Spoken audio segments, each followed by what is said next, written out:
SM Store, amanah dalam muamalah.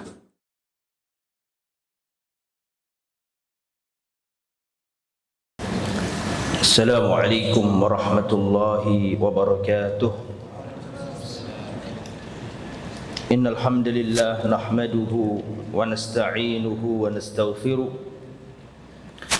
wa na'udzu billahi min shururi anfusina wa min sayyiati a'malina. Man yahdihillahu fala mudilla lahu wa man yudlil fala hadiya lahu.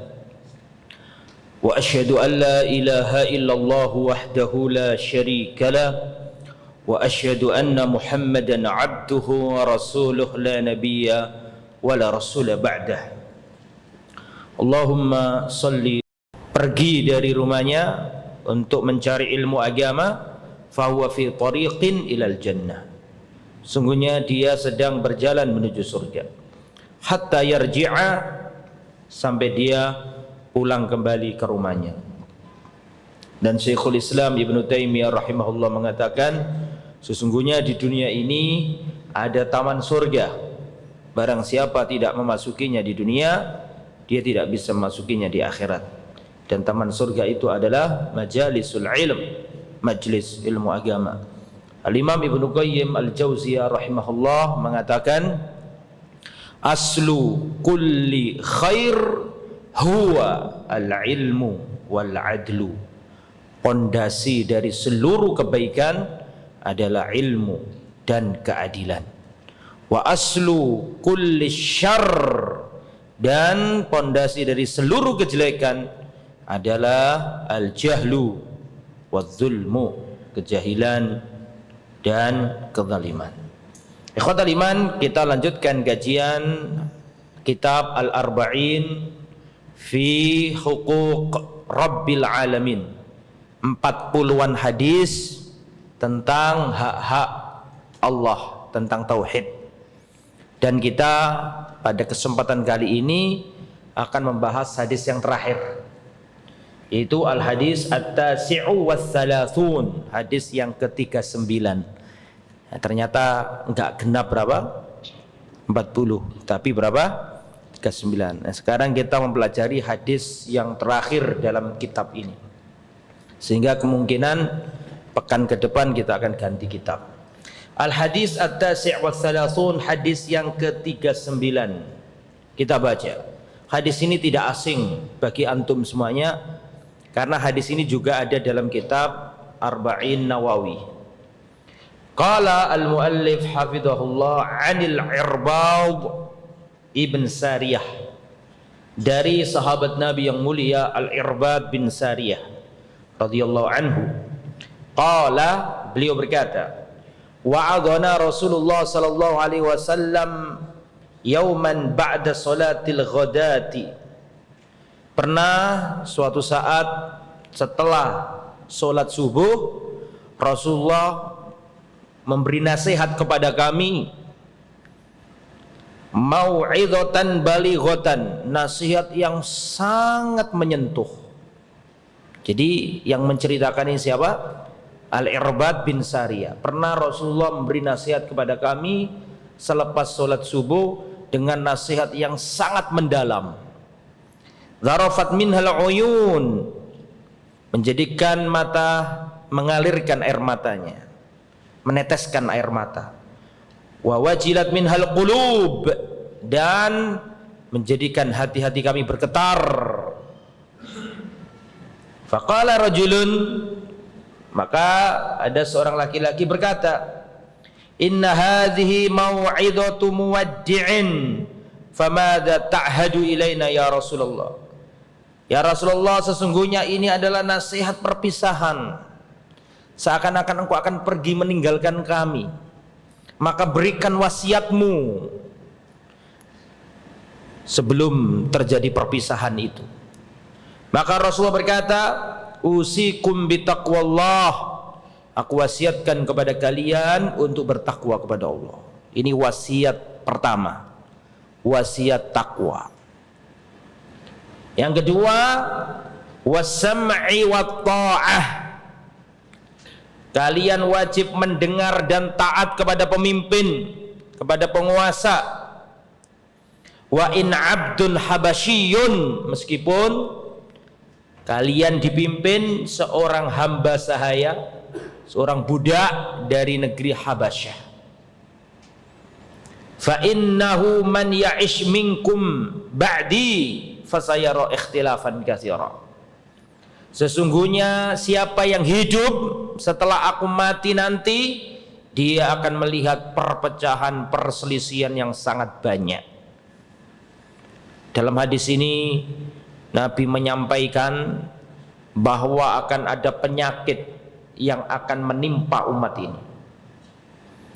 Wa man ya'ish minkum ba'di fasayara ikhtilafan katsira. Barang siapa hidup setelah aku mati, barang siapa yang hidup sepeninggalku, yara ikhtilafan katsira, dia akan melihat perpecahan, perselisihan yang sangat banyak.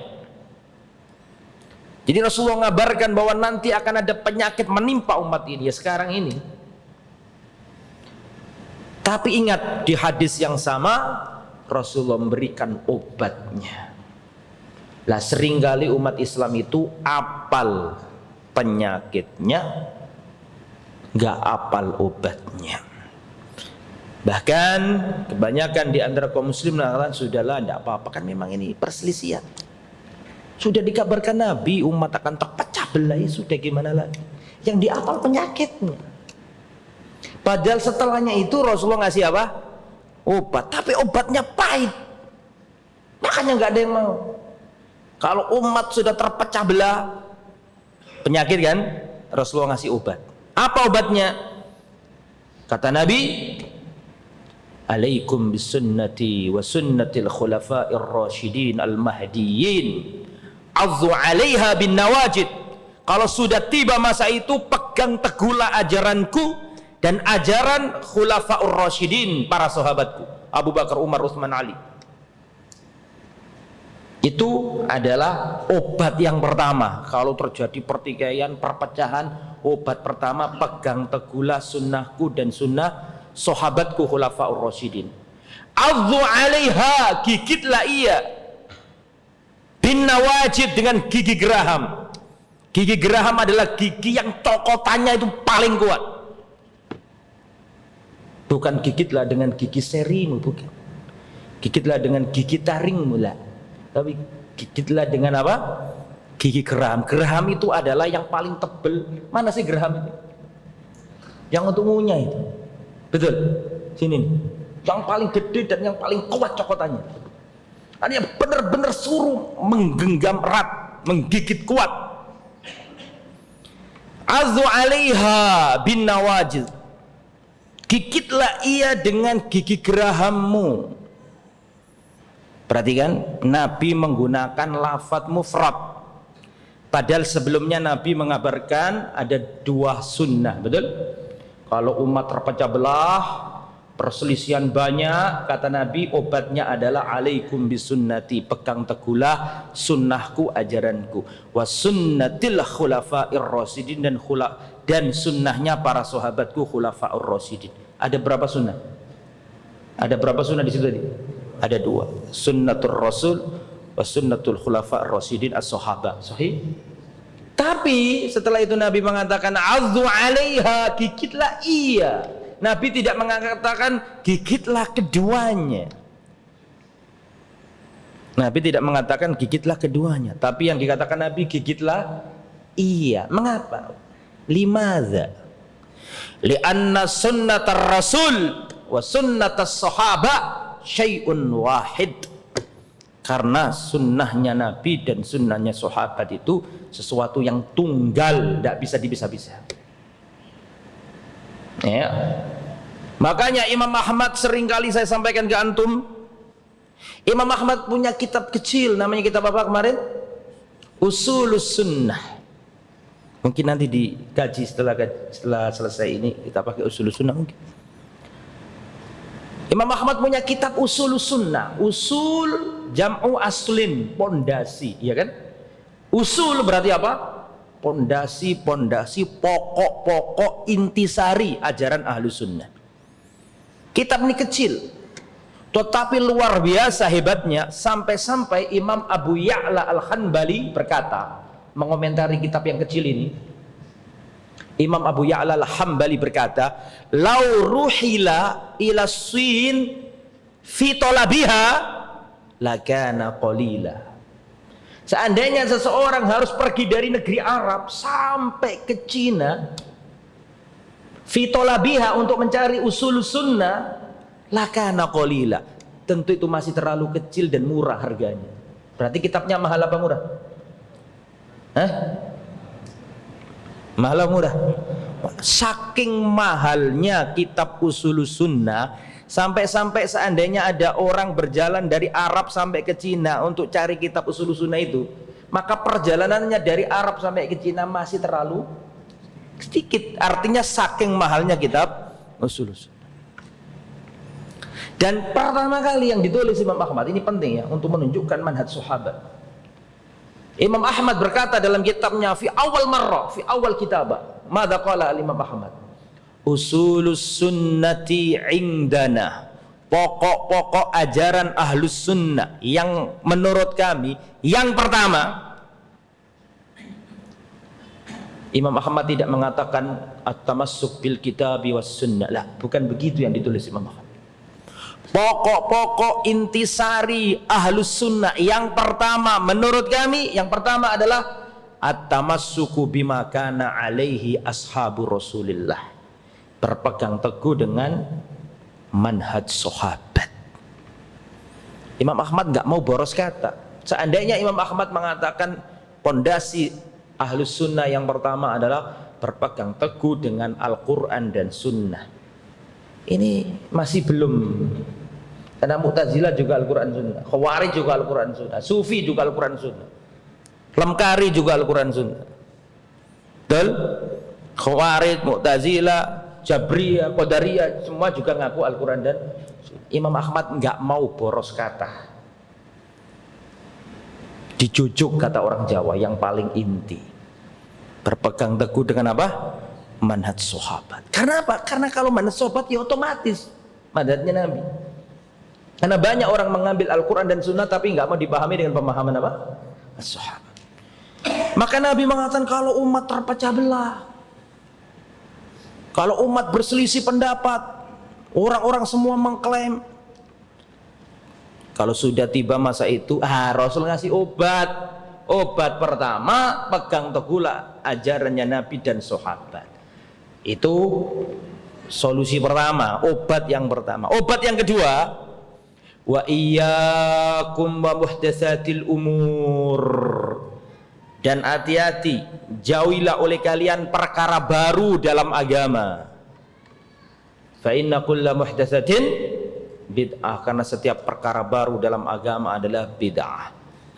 Ini dalil bahwa bid'ah itu memecah belah umat. Ini dalil bahwa bid'ah itu memecah belah umat. Makanya kalau umat terpecah, hati-hati tinggalkan bid'ah, karena semakin kau melakukan bid'ah semakin terpecah belah. Ya.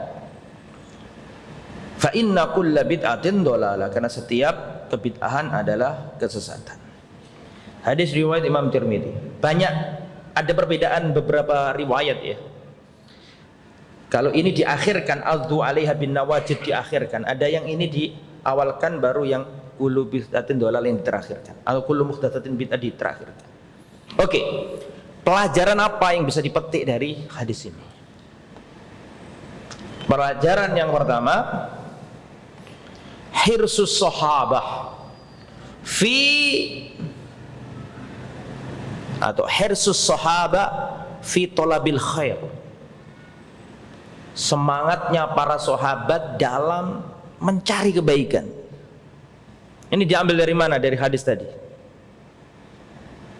Kok muncul faedah yang pertama? Hadis ini menunjukkan semangatnya para sahabat dalam mencari kebaikan.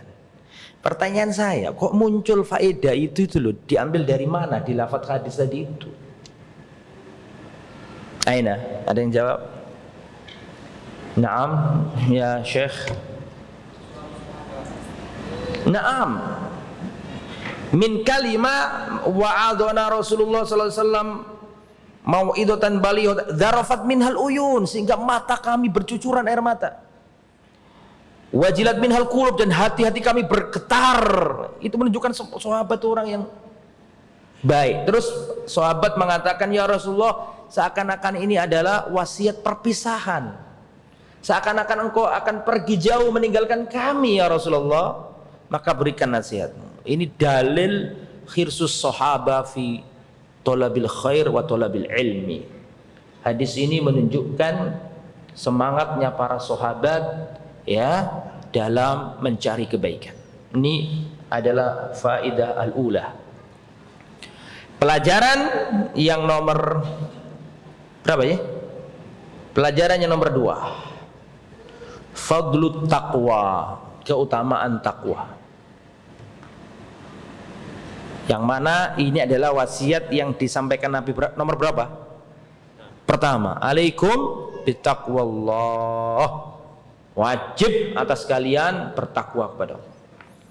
Dan takwa ini adalah derajat paling tinggi. Iman masih kalah sama takwa. Islam kalah sama iman, iman kalah sama takwa. Orang beriman saja disuruh takwa.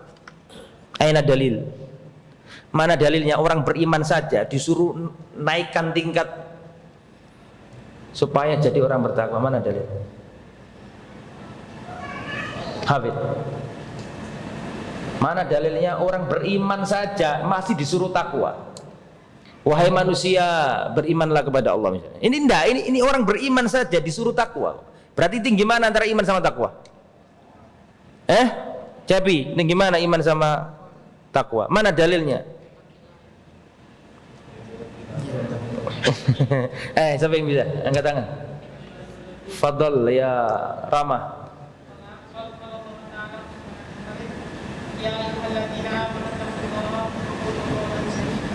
Ini bisa mukadimah tadi saya baca di awal. Ya ayyuhalladzina amanu taqullaha haqqa tuqati. Wahai orang-orang yang beriman, bertakwalah kepada Allah. Orang beriman saja masih disuruh untuk jadi orang yang bertakwa. Ini dalil bahwa takwa lebih tinggi daripada apa?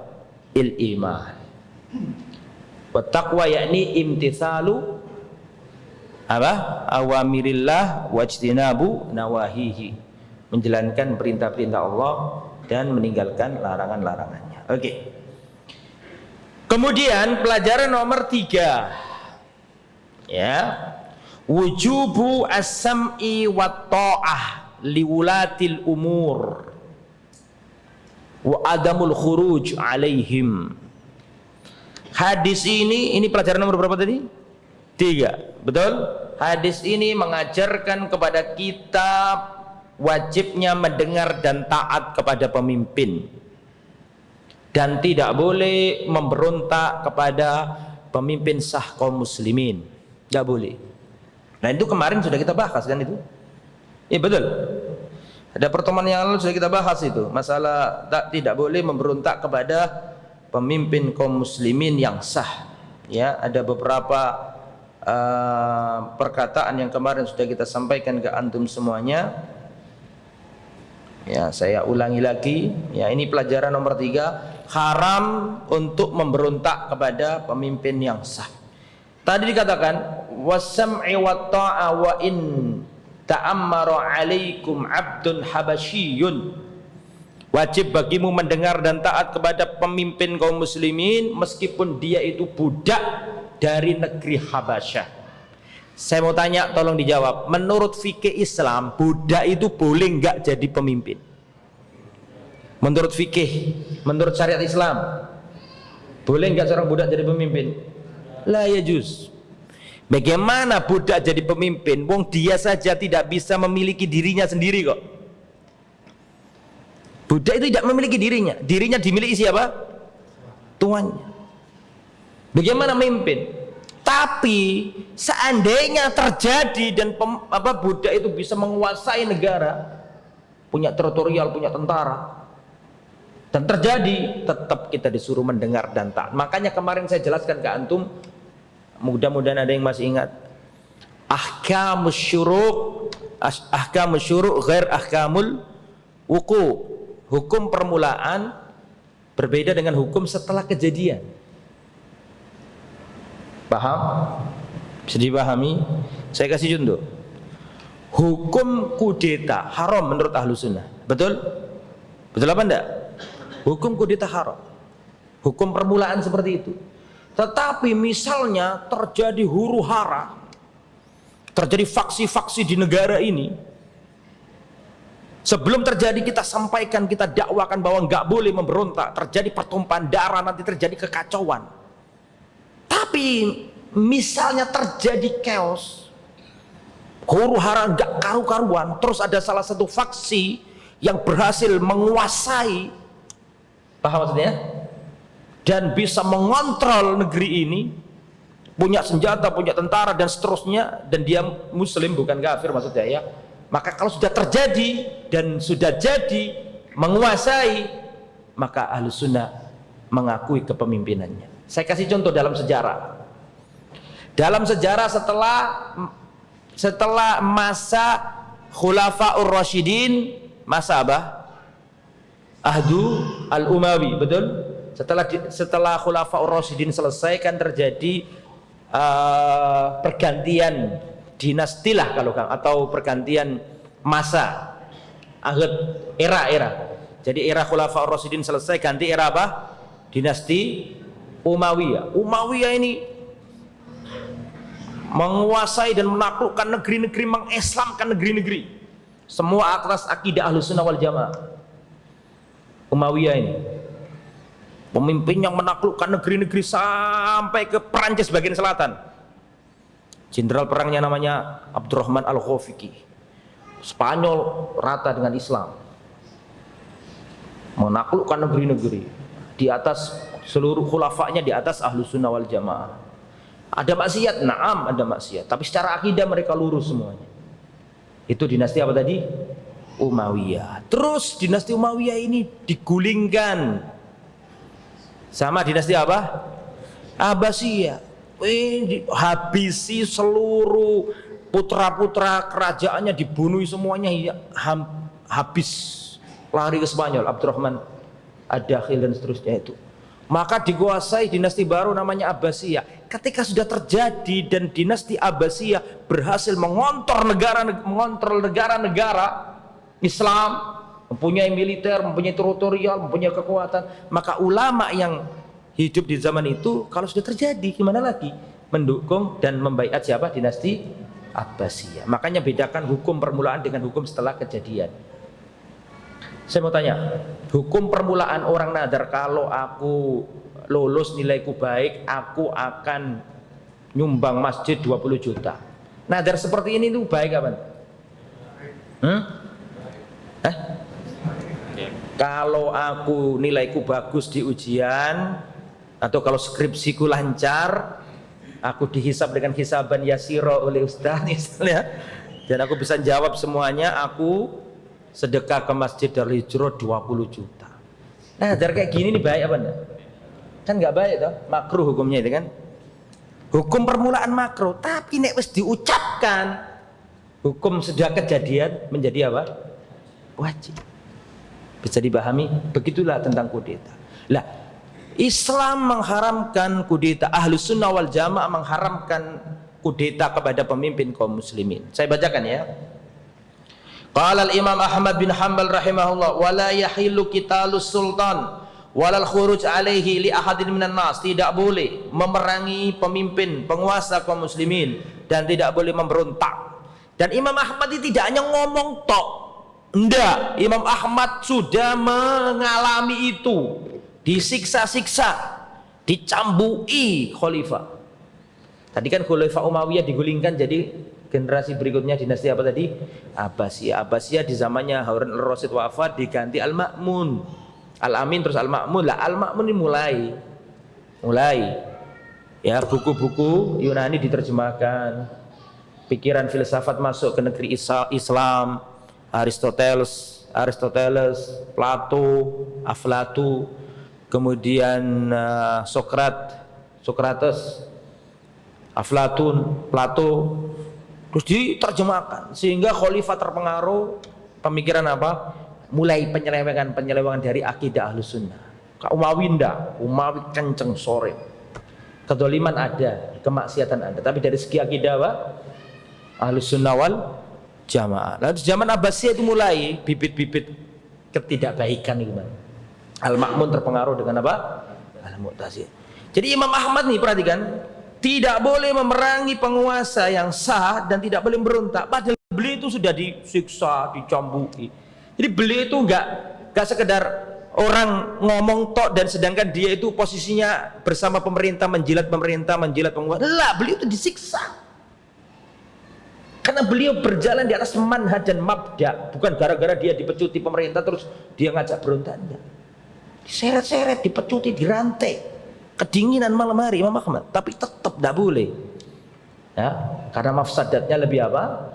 Lebih berbahaya. Lah, sama dengan tadi itu kata Nabi, wasam'i wat ta'a wa in ta'ammaru alaikum abdul habasyiyun, tidak wajib bagimu mendengar dan taat kepada pemimpin meskipun pemimpin itu adalah seorang apa tadi? Budak dari negeri Habasyah. Mas, saya mau tanya, budak bisa jadi khalifah menurut hukum syar'i? Enggak bisa. Tapi seandainya terjadi waqa'a madalan, maka wajib kita apa? Tetap mendengar dan taat kepadanya. Itu pelajaran nomor berapa tadi? Pelajaran nomor 3. Pelajaran nomor 4. Pelajaran nomor 4. Anna at-tamassuk bimanhajis sahaba. Ya. Anna at-tamassuk bimanhajis sahaba makhrajun ingda ikhtilafil ummah. Berpegang teguh dengan manhaj sahabat adalah solusi, obat ketika umat apa tadi? Terpecah belah.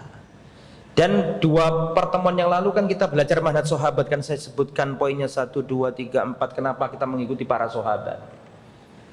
Jadi mengikuti manhaj sahabat adalah, perhatikan, mengikuti sahabat adalah manhaj orang-orang yang selamat ketika umat ini binasa. Mana dalilnya?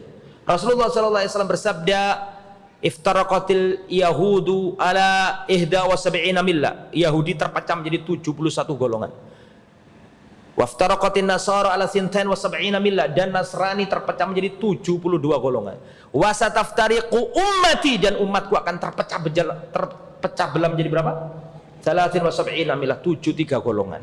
Kata Nabi, kulluhum finnar, semuanya masuk neraka kecuali satu yang selamat. Selamat ini, satu ini disebutkan ciri sifatnya, bukan namanya, bukan yayasannya, organisasinya, enggak. Tapi apa? Ciri sifatnya. Apa itu? Yang berpegang teguh di atas jalanku dan jalan para sahabatku. Maka alaihil yaum wa ashabi. Siapa aja yang berada di atas jalanku dan jalan para sahabatku. Di manhaj sahabat adalah obat. Ini pakai torikot ini, torikot ini, torikot ini, torikot ini, torikot ini. Setiap torikot punya cara-cara. Kakek cara-cara. Makanya kembali kepada Al-Quran dan Sunnah dan manhaj sahabat, supaya nggak terjadi perpecahan itu mang. Gitu loh. Nah, kemudian pelajaran nomor berapa? 5. Ya. Di antara solusi yang diberikan Nabi ketika terjadi perpecahan umat adalah tarkul bidah. Tarkul apa? Bid'ah. Kan al bid'atu tufarriqul ummah, bid'ah itu bisa memecah belah umat. Wa anna hadza sirati mustaqiman fattabi'u, ini adalah jalanku satu yang lurus, satu kata Allah, enggak banyak, satu yang lurus. Ya, fattabi'uhu, ikutilah jalan yang satu lurus ini. Terus kata Allah, wala tattabi'is subul, jangan ikuti jalan-jalan kanan kiri yang banyak. Fatafarraqu bikum an sabili, nanti kalian akan terpecah belah. Kata al-Imam, ya, kata seorang tabi'in mengatakan yang dimaksud dengan subul, jadi kan itu ceritanya begini loh. Rasulullah pernah buat apa? Garis satu lurus, lurus. Kata Nabi, hadis sabilullah, ini adalah jalannya Allah, satu yang lurus. Terus ada kanan, Rasulullah membuat lagi kanan kiri, jalan yang banyak. Kata Nabi, apa? Ini adalah jalan-jalan, tidaklah jalan-jalan yang banyak ini kecuali pasti ada apa? Setan yang mengajaknya. Terus Nabi membaca ayat yang saya baca tadi. Kata seorang tabi'in, yang dimaksud jalan-jalan yang banyak yang memecah belah adalah asyubuhat wal bid'ah. Bid'ah dan apa? Syubhat-syubhat. Makanya kita harus meninggalkan al-bid'ah. Dan kemarin sudah saya jelaskan, saya ingin murojaah, ya, al-bid'atu, ya, bid'ah itu punya dua pemutlakan. Pemutlakan yang pertama, al-bid'atu lughatan. Al-bid'ah secara bahasa. Bid'ah secara bahasa adalah ibtida'us syai'i wa sun'uhu bi ghairi misalin sabiq. Bid'ah secara bahasa, bukan agama loh ya. Secara apa? Bahasa adalah memulai sesuatu atau membuat sesuatu yang baru yang dulu tidak ada. Enggak mau positif, mau negatif, enggak urusan. Sing penting baru yang dulu enggak ada. Jelas? Bisa dipahami? Saya mau tanya, tolong dijawab. Kata bid'ah, sebelum Nabi lahir, orang Arab sudah pakai kata bid'ah apa? Ya, sebelum Rasulullah lahir di muka bumi ini, kata-kata bid'ah itu sudah dipakai oleh orang Arab apa enggak? Jahiliyah. Sebagai bahasa sudah dipakai belum? Sudah. Artinya apa? Suatu yang baru yang dulu tidak ada. Itu bahasa. Nggak mengandung positif, tidak mengandung apa? Negatif. Yang penting itu bahasa, ucapan, lafaz yang beredar di masyarakat. Bid'ah, suatu yang baru yang dulu tidak ada. Nggak peduli positif, nggak peduli negatif. Jadi dulu misalnya orang Arab jahiliyah, Nabi belum lahir, ada orang Arab jahiliyah membuat sesuatu yang luar biasa yang sebelumnya nggak dilakukan oleh orang-orang jahiliyah lainnya. Maka orang jahiliyah akan berkata kepada temannya, ibtada'ta. Bisa dipahami? Kau telah membuat apa? Bid'ah. Dari sisi apa ini? Bahasa, artinya kamu membuat sesuatu yang baru yang dulu ndak ada. Ini berdasar makna apa? Bahasa. Berdasarkan makna ini, berarti boleh nggak saya sampaikan bahwa apa gitu nih? Mic ini bid'ah. Kamera itu bid'ah, tablet ini bid'ah. Boleh enggak saya ngomong kayak gitu? Boleh. Dari sisi apa? Bahasa. Enggak mengandung positif, enggak mengandung apa? Negatif. Yang penting baru dulu enggak ada. Bisa dipahami saya? Sama dengan kata-kata sholat. As-sholatu, kata-kata sholah. As-sholah. Nabi sebelum lahir, kata sholat sudah ada enggak? Tolong jawab. Ya Cepi. Qabla wiladatin Nabi sallallahu alaihi wasallam hal istakmala al-Arab kalima as-shalah. Pakai kan? As-shalah bimana ish? Bimana doa. Bisa dipahami? Sehingga berdasarkan bahasa, bisa enggak kita katakan Abu Jahlin yusolli amamal Lata wal Uzza? Yumkin? Yumkin amla? Bisa. Sholat dari sisi apa? Bahasa. Kan gitu kan? Terus Nabi diutus, Nabi mengatakan wa aqimus sholat. Lah wa aqimus sholat yang dipahami Nabi ini bukan sholat yang dipahami oleh orang jahiliyah dari sisi apa tadi? Bahasa, menjadi syariat khusus, dimulai dari apa? Takbir, diakhiri salam, terdiri dari syarat dan rukun dan seterusnya. Bisa dipahami ya? Jadi bid'ah secara bahasa artinya suatu yang baru yang dulu tidak ada. Adapun bid'ah secara, dan ini ngulang-ngulang bolak-balik ini ya, karena materinya sama ya kita sampaikan. Al bid'atu istilahan. Adapun bid'ah berdasarkan istilah adalah, yang belum nulis-tulis ya, yang sudah tahu nggak usah. Al bid'atu istilahan kama qala al Imam Asy-Syatibi fi kitabihi Al-I'tisam, al bid'atu hiya, tulis ya, ibaratun an tariqatin fid din, ibaratun an tariqatin fid din, mukhtara'atun tudahi asy-syar'iyyata yuqsadu bisuluki 'alaiha al-mubalaghatu fit ta'abbud lillahi subhanahu. Perlu diulangi dah, kayak pelajaran imla saja.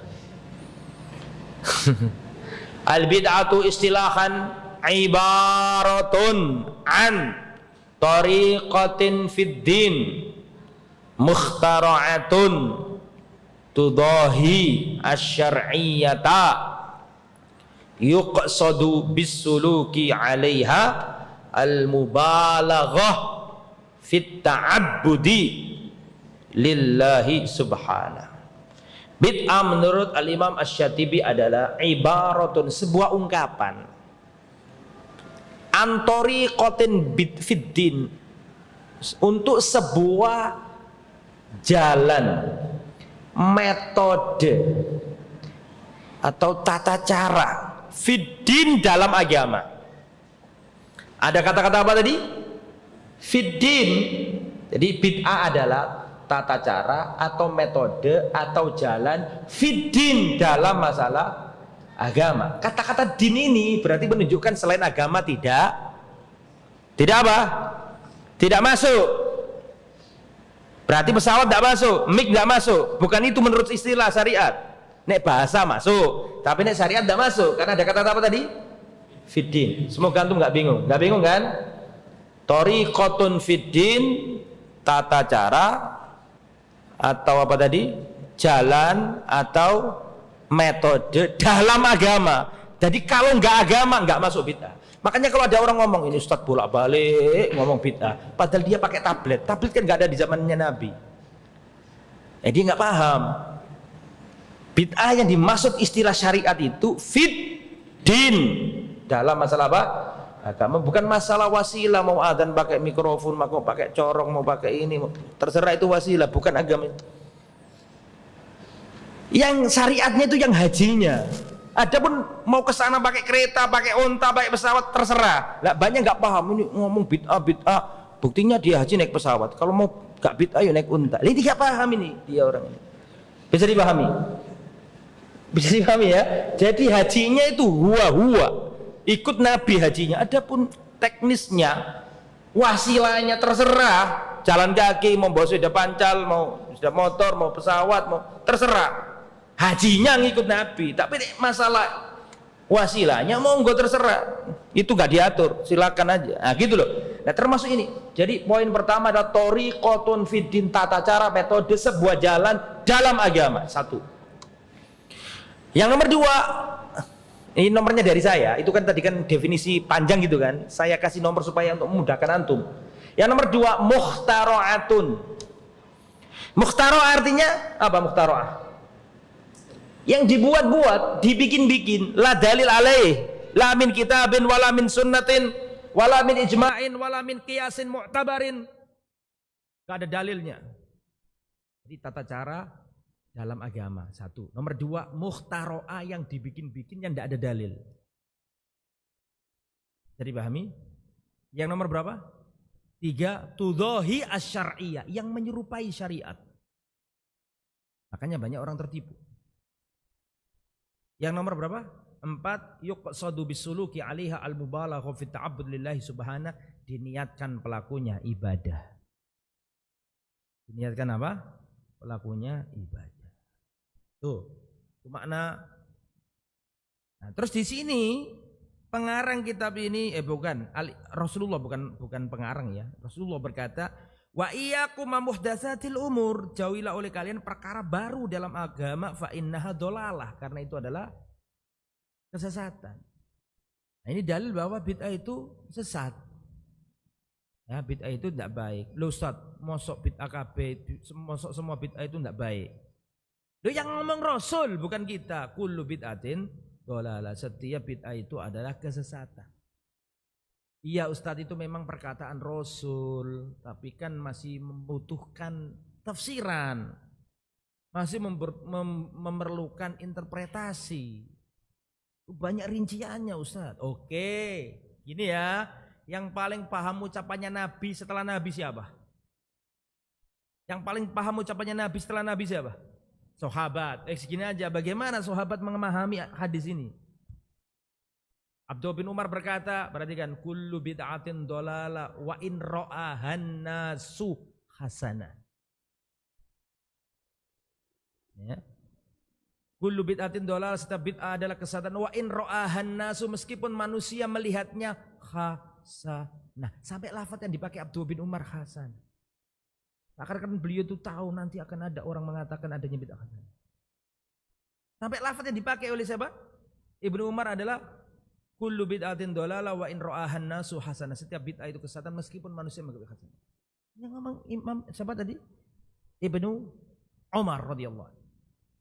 Imam Malik, man ibtada'a fil islami bid'atan yaraha hasanah faqad za'ama anna Muhammadan khanar risalata. Barang siapa membuat bid'ah dalam agama dan menganggapnya hasanah. Man ibtada'a fil islami bid'atan yaraha hasanah.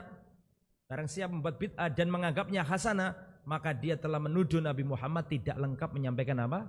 Risalah. Karena Allah telah menurunkan ayat dari langit, al-yauma akmaltu lakum dinakum, aku sempurnakan agama Islam. Sudah sempurna agama Islam ini.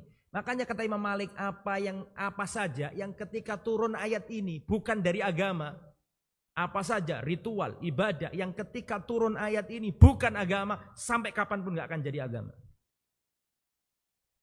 Karena dengan turunnya ayat al-yauma akmaltu itu pagar besar yang luar gak bisa masuk. Selesai. Al-yauma akmaltu lakum dinakum, pada hari ini 9 Dzulhijjah kan itu kan di Arafah. Aku sempurnakan agama kalian.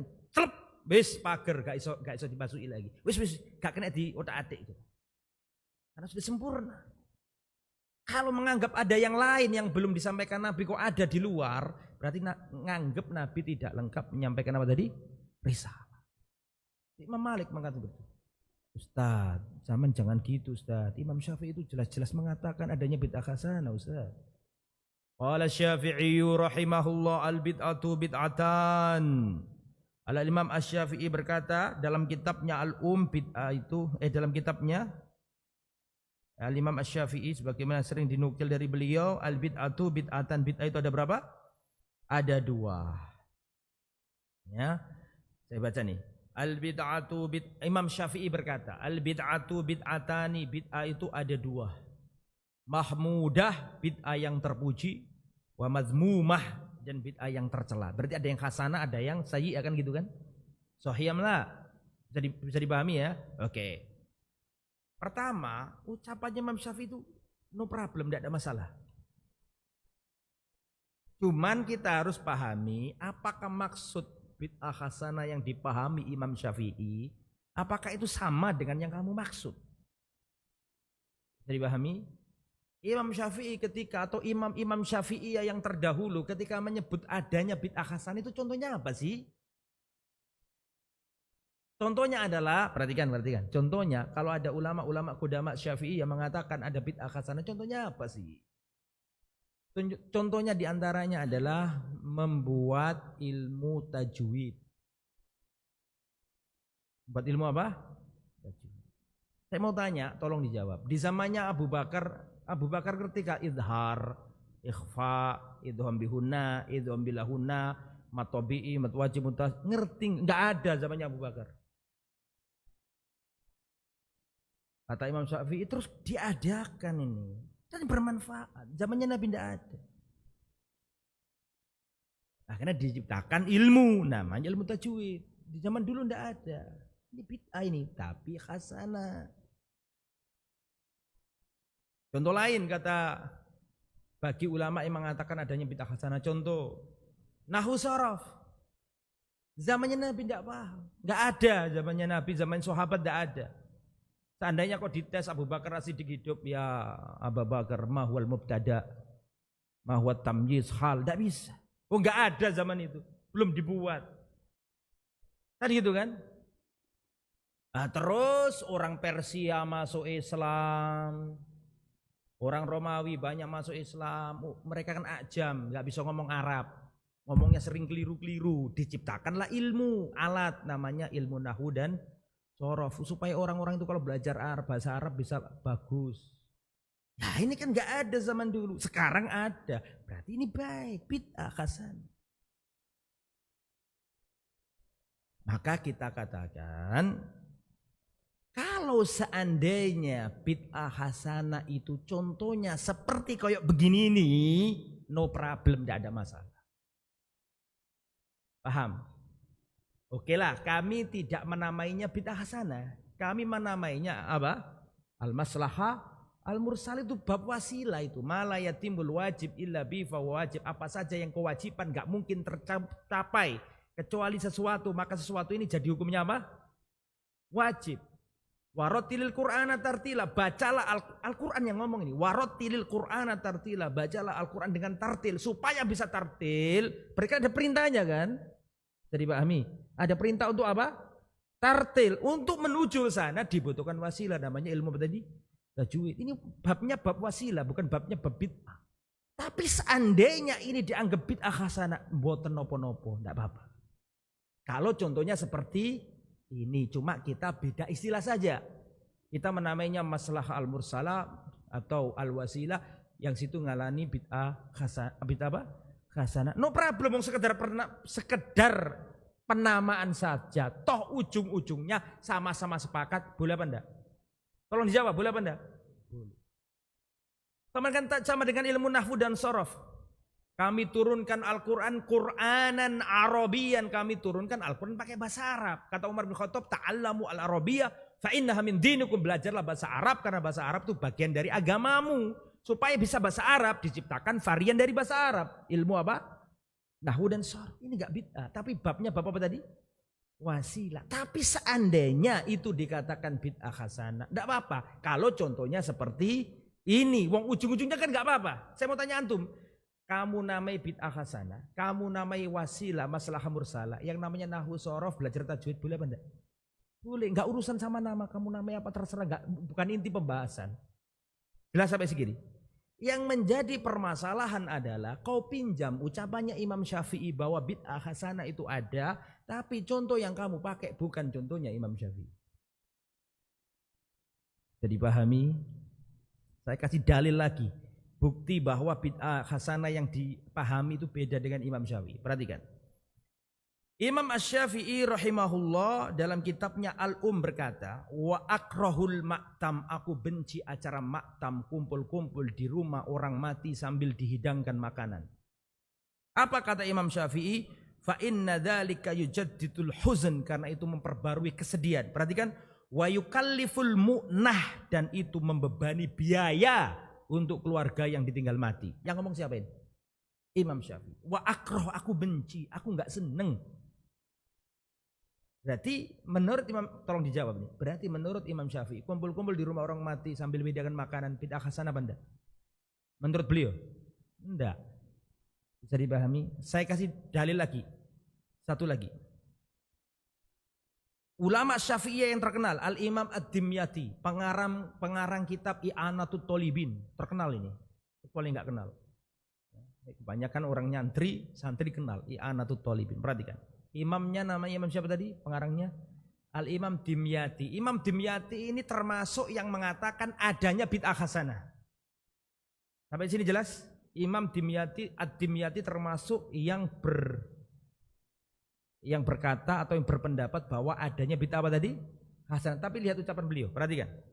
Kata beliau, ma yaf'aluhun nas, adapun yang dilakukan orang-orang minal ijtima' ingda ahlil mayit, yaitu kumpul-kumpul di rumah orang mati, wasun'it to'am, dan membuat makanan dihidangkan di rumah orang yang mati. Perhatikan, minal bida'il mungkaroh, termasuk bid'ah yang mungkar. Yusabu alaman iha waliul amri, pemerintah dapat pahala kalau mencegahnya. Lebih ngeri lagi ini. Bahwa kumpul-kumpul di rumah orang mati sambil dihidang-hidangkan makanan minal bida'il mungkaroh, termasuk, perhatikan, termasuk bid'ah yang apa? Mungkar. Padahal beliau itu berpendapat adanya bid'ah apa? Hasanah. Itu dalil bahwa bid'ah hasanah yang dipahami oleh beliau-beliau itu berbeda dengan yang dipahami oleh orang-orang zaman sekarang. Mafhum insyaallah? Mafhum ya Cepi? Alhamdulillah. Sampai di sini ya. Ada pertanyaan satu atau dua? Betul.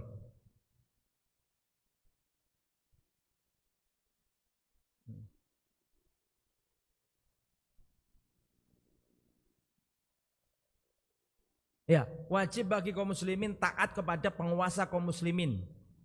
Ya. Kecuali jika kita diperintahkan yang apa? Maksiat. Jadi ada pengecualian. Kalau misalnya pemimpin nyuruh kita itu minum khamr, enggak boleh kita taati. Kalau pemimpinnya nyuruh kita ini buka jilbab, enggak boleh kita taati. Jadi pahami ya?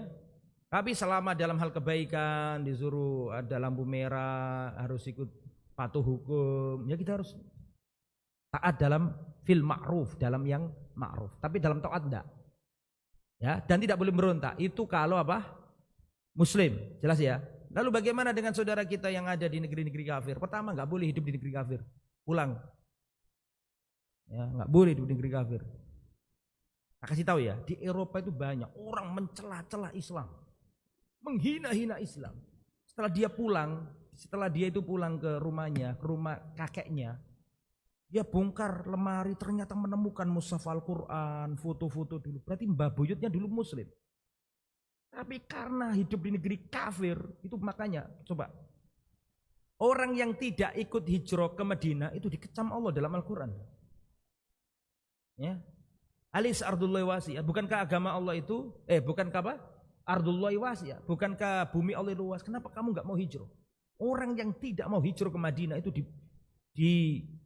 diancam oleh Allah. Kenapa? Karena akan menimbulkan generasi keturunan yang akan murtad nanti itu. Jadi pahami ya?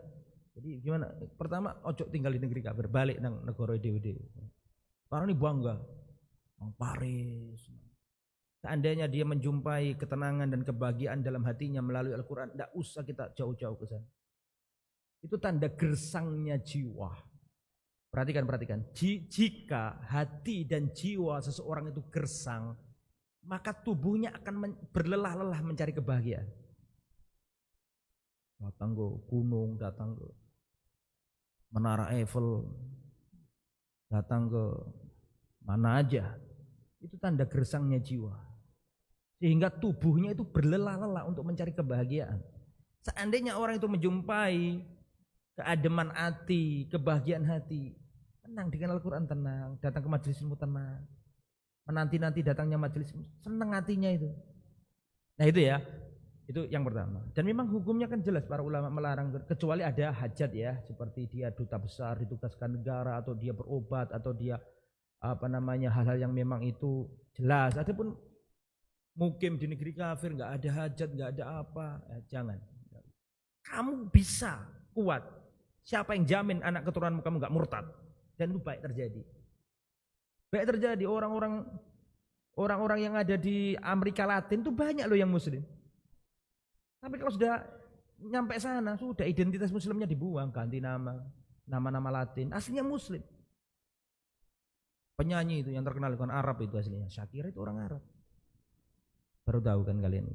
Namanya aja Syakiroh, orang Arab, darahnya darah Arab. Sudah sama orang tuanya hidup di negeri asing, ya lama-lama akan murtad. Dan itu banyak kejadian. Ya, pindah ke negeri Latin jadi kafir di sana. Mungkin orang tuanya enggak, nah, anak keturunannya. Nah, jadi gitu. Nah, sekarang kita bahas yang nanti. Bagaimana dengan orang yang tinggal di negeri kafir tidak ada kewajiban untuk taat kepada pemimpin yang kafir, tidak ada kewajiban. Cuman ente ini hidup di sana, sudah cuma 2 orang di sana. Terus ente mau ngapain, membuat gara-gara di sana gitu ya ente. Jadi yang dikatakan tidak wajib taat kepada pemimpin kafir bukan berarti kemudian ente langsung tetap harus mempertimbangkan apa tadi? Maslahat dan mafsadah. Gitu loh, jangan mana ada fatwa ulama dimanapun. Barang siapa yang tinggal di Amerika harus berusaha untuk membunuh presiden Amerika. Karena enggak membawa apa? Kemaslahatan. Jadi makna tidak wajib taat kepada pemimpin yang apa tadi? Yang non muslim tadi itu bukan berarti kemudian berbuat ngawur gitu kan? Karena itu ya ta'alaq bil mafasid wal masalih. Bisa dipahami Al Karim? Yang lain? Tidak ada ya. Sudah pintar semuanya, alhamdulillah. Semoga bermanfaat. Subhanakallahumma bihamdika asyhadu an la ilaha illa anta astaghfiruka wa atubu ilaik. Assalamualaikum warahmatullahi wabarakatuh.